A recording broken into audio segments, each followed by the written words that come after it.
It would have probably given us some information about the right side, which in Graham's case is a little bit problematic. He sits a little to the left. He's got a slight inversion of the hips.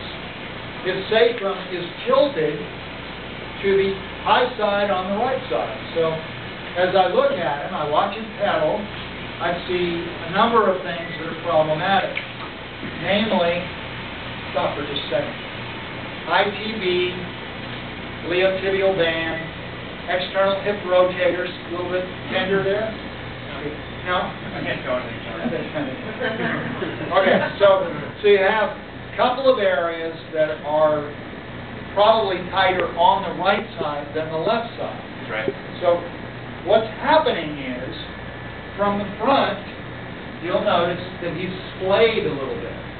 Now, to put this in engineering terms, what we're looking for on the perfect stroke, where you actually have your average torque angle at 90 degrees on both sides, is a linear vector.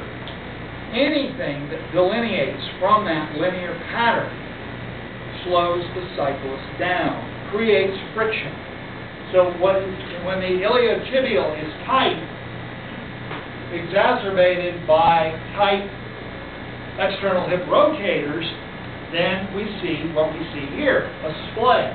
Now that's further contributed by about a 2-degree varus cant on his right foot.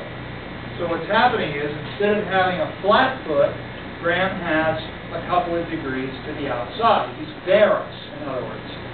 When that combination of events occurs, spin scan will pick it up, and it will, the kind of data you're looking at there, it'll tell us what's going on. So I'm somewhat of a trained guy. I've been doing this for 28 years. I have an understanding of human biomechanics. So I'm looking at it and say, well, sure enough, I know that this is tight soft tissue. So spin scan proves it. I print it out. I show it to him. What's the next step? Well, my approach to this is to first make him aware on there in terms of, you see the two categories, body and bite. Under body, I'm going to tell him biomechanically my observation as to what's slowing him down, what we need to address. Now, a number of you, quite a few of you, have serious varus misalignment. Some of you are using those horrible X2 speed plate pedals that wobble all over the place. Now, there is no known study that proves that a full 18 degrees free flow does anything whatsoever for knee tracking. What we know to be the case, however, is that if the foot is stable, there's more power going through the stroke. Now, if we can determine that somebody has a problem with their knee, teletendinitis, chondromalacia, usually those are two things that are going to slow the spin scan down. You're going to see it. So what we're going to do is we're going to address it not so much in terms of, well, he needs surgery. I would prefer instead to look at it in terms of therapy. Or cycle cord.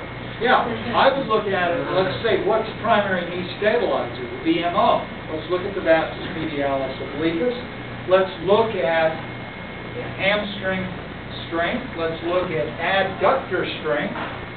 So instead of doing what most people do and immediately give up, say, well, I guess I got to get cut, I'd say, let's look at human body, figure out where the stabilizers are of the knee and fix it so that it doesn't require surgery. Hopefully that'll be enough to take care of. If it doesn't, then that's always the backup. But that's plan B. So my approach is figure out what's going on that's wrong. If it's the quadratus lumborum, another part of the body that is very problematic with cyclists and triathletes, and we have a whole separate protocol for figuring that one out. But clearly there are problems that are a result of overuse.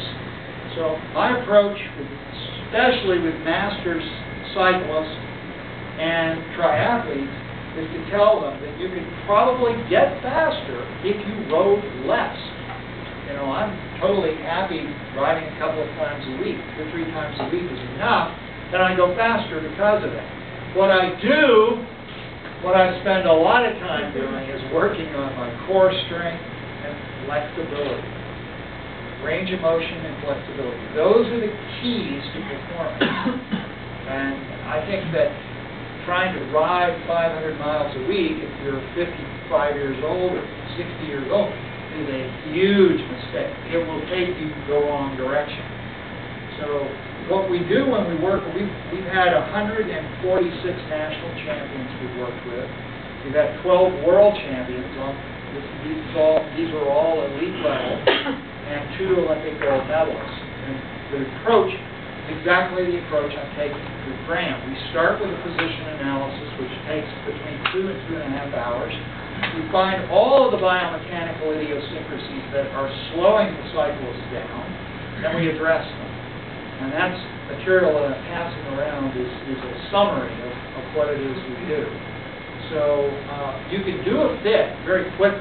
In fact, I made several corrections on positions today that essentially accomplish the same thing. But our larger goal here is to look at the cyclist as somewhat of a project and figure out how that problem here or there, no matter what it is, whether it's a varus or valgus foot misalignment, whether it's a sacrum that's tilted, what does that mean?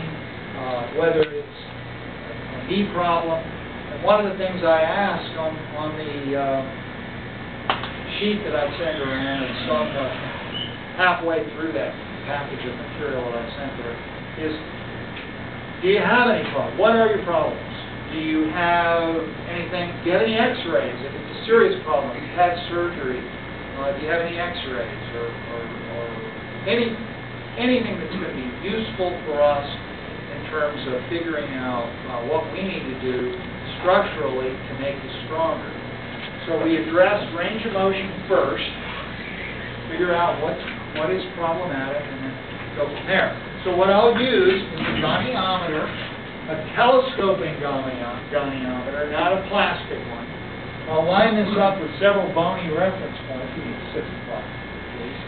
And it has to be a forward circle. It can't be a backward circle. It needs to be a concentric forward circle.